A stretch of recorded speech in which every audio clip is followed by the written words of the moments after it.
Takže začíname prvým džusom, ktorý je detoxikačný, pretože sa prv musíme detoxikovať a potom budeme zahadzovať váhu. Prvý džus bude pozostávať z mrkvy, ktorá obsahuje beta-karotén, jablčko na trávenie, celer na pálenie tukov, zázvor a červená repa. Vždy si ovocie ošúpem a namočím si ich na chvíľku do vody. Najlepšia je voda s ionizátorom z pH 8,5, ktorá vlastne odbúrava všetky tie pesticídy a tak ďalej a pekne nám očistí ovocie. To znamená, začíname. Takže, nakrájame si červenú repu.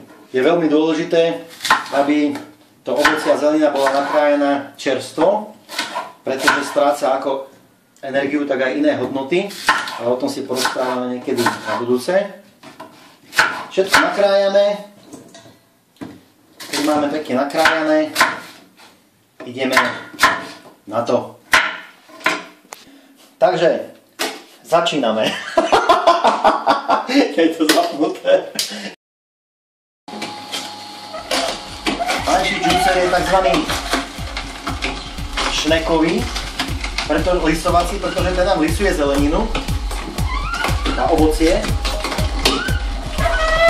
Pokiaľ si chcete kúpiť nejaký iný džuser, nejaký iný odšťavovač, tak pozerajte na to, aby pokiaľ ide o rotačný odšťavovač, aby mal čo najslabší výkon. Pretože pri vysokom výkone, ako napríklad 800 W, vám pri sprúvaní tej zeleniny tú zeleninu spáli.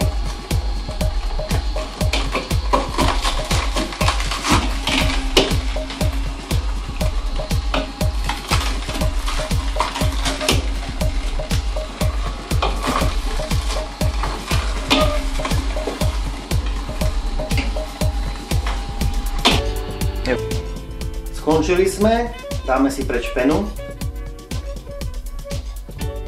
pretože tu džuse nechceme mať, chceme mať krásny čistý džus. Na to je takéto špeciálne sitko. Vždycky používame náragy z umelej moty alebo z dreva, pretože pokiaľ tam dáte niečo železné, zničí vám všetky vitamíny. Ups, OK. Snáď sa mi to podarí.